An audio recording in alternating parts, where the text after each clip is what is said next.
Next, we have Article 12, 13, 14, 15, and Article 22, all sponsored by Chief Coleman and Chief Slucas. Gentlemen.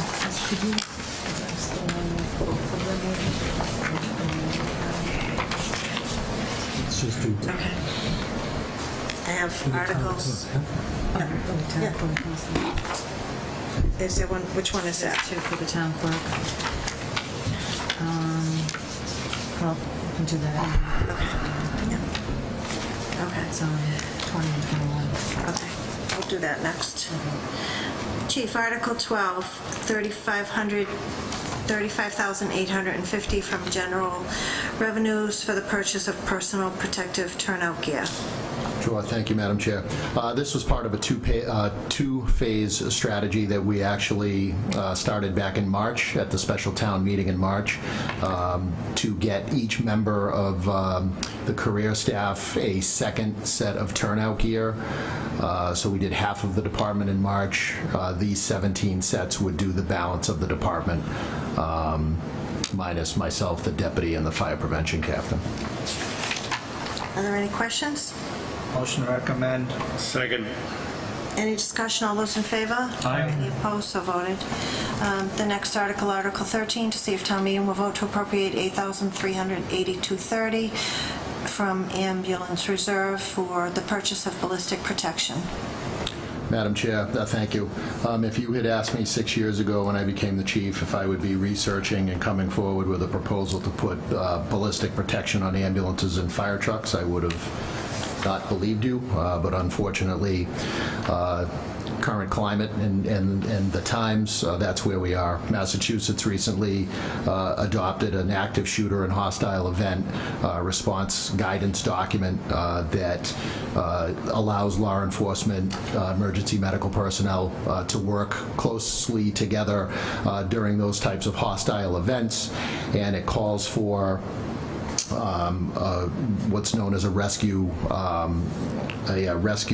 task force, which essentially is a couple of paramedics, 2 or 3 paramedics, to go into a warm or a hot zone during a hostile event under police protection. So the move by many Massachusetts fire departments is to outfit members with ballistic protection, including Kevlar helmets. The proposal that I put forward will purchase 10 vests and helmets. It doesn't outfit every member of the department with a ballistic vest. It's going to outfit the duty group. So the vests will be on the ambulances and the engines available for on-duty personnel. Are there any questions? Motion to recommend. Second. Any discussion? All those in favor? Aye. Any opposed? It's unanimous.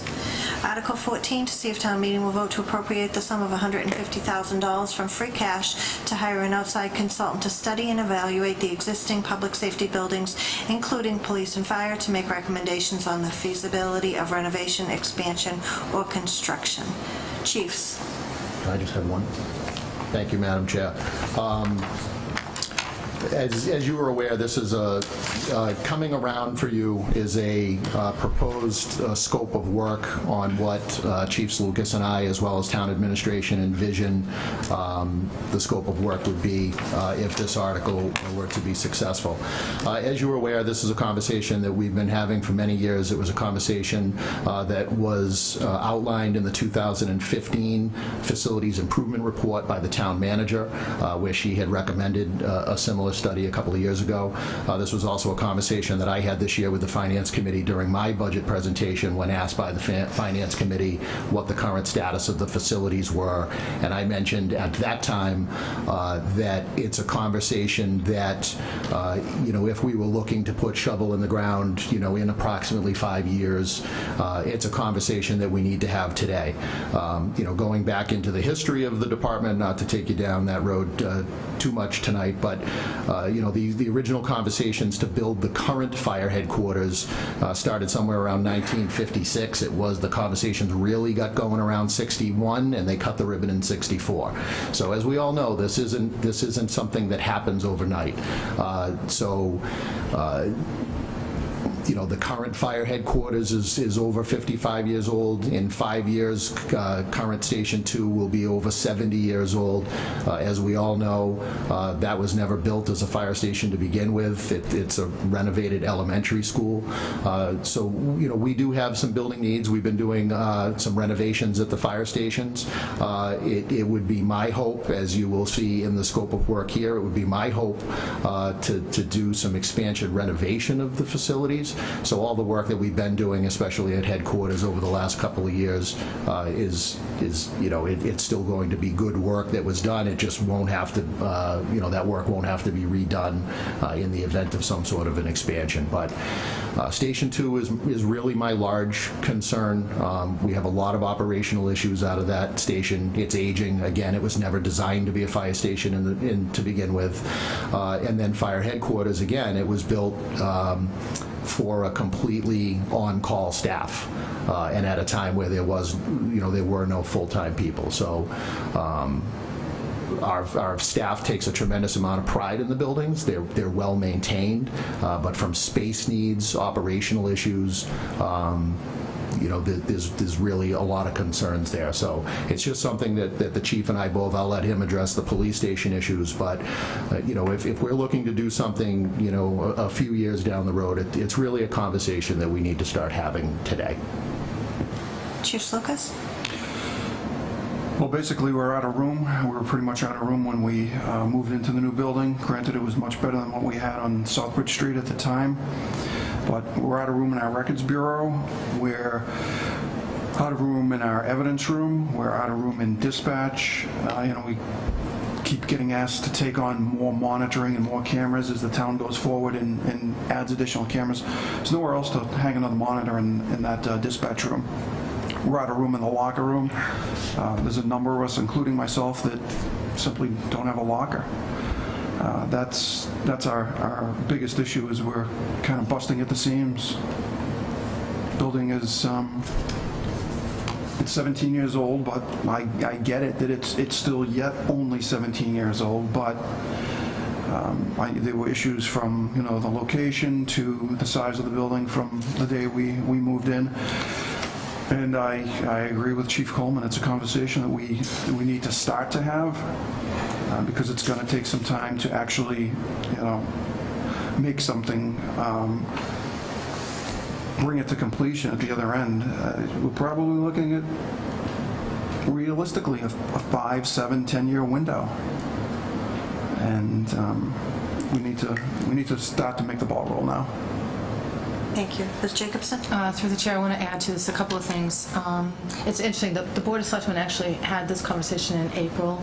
I think it might have been Selectman Berthium that suggested at the time as a goal for either the Board of Selectmen or for the town manager for this year to actually look at a feasibility of what to do with our public safety facilities, specifically at that time fire, because we had just gone through the Drury Square plan. And at that time we had notified the board that we were going to be coming before the town meeting at the fall town meeting. The Master Plan Committee has also been working on this. I believe it's Chapter 3 of the current Master Plan, and maybe 6 months ago, the Master Plan Committee toured all of the town facilities, the library, the senior center, and from my conversations with the chair and my recollection of some of the comments from the members, the most disturbing buildings that they toured were the West Street Fire Station and the Police Department. And they have not updated that chapter yet because they haven't updated all of the plan. They're working on that. But in speaking to the chair of the Master Plan Committee, he said that their conversations have been really geared around, they don't want to make a recommendation without having professional assistance as to how to make that recommendation, but something needs to be done. So what they're probably going to be recommending is to put together a advisory group or a committee to work together and get a professional study like the school department has done, like other departments across the state have done for police and fire facilities. And then I had explained to him that our thought, and it was actually in the memo that I prepared that Chief Coleman referenced back in January 23rd in 2015 when we unrolled the facility improvement plan. We had suggested at that time that when we move forward, we probably should have an advisory group of some sort. So it's our intention that we hope that we can get support from town meeting to to pursue this study, but I believe the study should be guided by an advisory group. And I say group as opposed to committee, because we have to make sure that we have the chiefs on this advisory group, and we should have the CFO on the advisory group, potentially like we did with the elementary school reuse committee. We should probably have a member of the Board of Selectmen, a member of the Finance Committee, and a couple of residents that can work together to identify the needs, work with the consultant, and look at what our options are. This is not, we're not just proposing a new public safety facility. I want to make that clear. What we're proposing is looking at our existing facilities. What are the operational needs? What are the space needs? This is more of an architectural type of study like we did on Mary D. Prior to deciding to put it out to bid. And maybe the recommendations come back. You should renovate the facilities, expand the facilities, close one, close two, close three, merge them. There's all kinds of options that need to be looked at, and we need professional assistance in giving us those kinds of recommendations, because none of us are architects and have that background as far as looking at a building and what is the useful life of that building. So it would be our intent, if we did get approved, to move forward and put together an advisory group to help guide this. Mr. Carpenter? I'm not prepared to make a recommendation because you just gave me the scope tonight. So in fairness to me, but I do want, because I've had conversations with both the manager and the CFO, we need to start looking at our buildings, yes, but we also have to look at what are we going to do with the buildings we have. So it's not an $8 million project. It could be a $10 million project. And I'm just going to say, because I was on the planning board when we actually did this last police station, I think the chiefs should definitely have a role, but I would not recommend that they be members of the committee. We had the last chief, and he assured us, time and again, it wasn't going to cost us any money, it cost us $1 million over.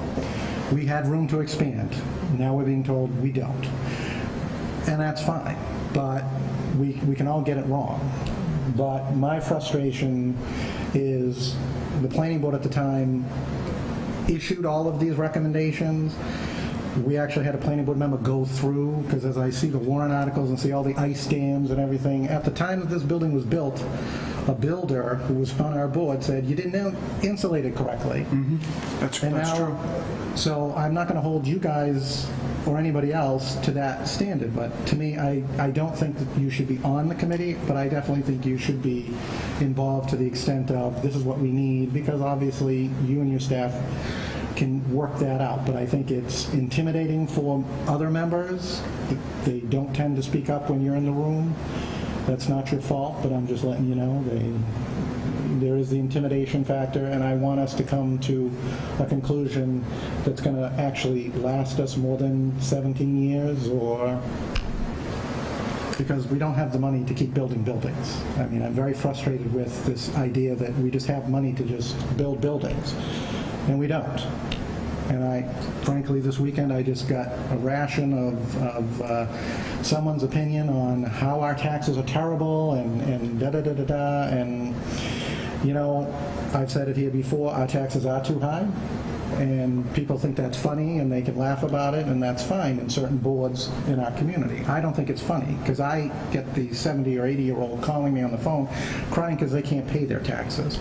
So just keep that in mind as we're requesting things, that there is an end user here, and their budget doesn't expand 2.5% every year, or even 4%. So we do need to be mindful of that. Is there anything else on this? Mr. Berthium? I'm going to make a motion to recommend, and if you want, somebody wants to second that, and then go to... Is there a second? Second. We're under discussion. And the discussion is just a question of the $150,000. Is that comparable? Because other towns have kind of done something similar. Where did the 150 come from? Sure. So the 150 came from, again, a look at what other communities have done in terms of feasibility studies. We're sort of loosely breaking this up at 50,000 a building. When, you know, and I have a stack of feasibility studies here from other communities. They range anywhere from, you know, 50,000, 60,000 for a single building up to 110,000 for a look at 2 or 3 buildings. So, you know, we felt that $50,000 a building with what we're looking at in this scope of work, which would include some conceptual designs and floor plans as far as recommendations for renovation expansion, was a fair number. Again, you know, fire stations are not built, you know, every day. So, you know, some of the feasibility studies I have in here are from 2008, 2010. So also, you know, kind of looking at a percentage increase over the last, you know, decade, that's where we came up with $150,000. Thank you. If there's no further discussion, the motion is to recommend, and it was seconded. All those in favor? Aye. Opposed? I'm opposed. Mr. Carpenter, thank you. And we have two more quick ones with Chief Lucas. Article 15, to see if town meeting will vote to appropriate $30,000 to replace the backup radio at the water tower. Are there any questions on this? Motion to recommend. Second. Any discussion? All those in favor? Aye. Any opposed? So voted. And Article 22 with Chief Lucas, which is to see if town meeting will vote to amend the general bylaws of the town of Auburn, section 9.01, fingerprint-based state and national criminal history screening. Do members have any questions for the chief on this? No Well, details. it says it remains under review by the town council. The Reader's Digest version would be the state police and the FBI are going back and forth trying to hammer out some language, and hopefully they'll do that before town meeting. Make a motion, we take no action at this time. Second. Any discussion? All those in favor? Aye. Any opposed? So voted. Thank you so Thank you very much much. for being Thank you. here. And Have a good night. Thank you. Thank I you. also want to acknowledge Lieutenant Harrington and Deputy Chief Johnson for being here all night in case members had any questions for them. Thanks so much. Have a good night.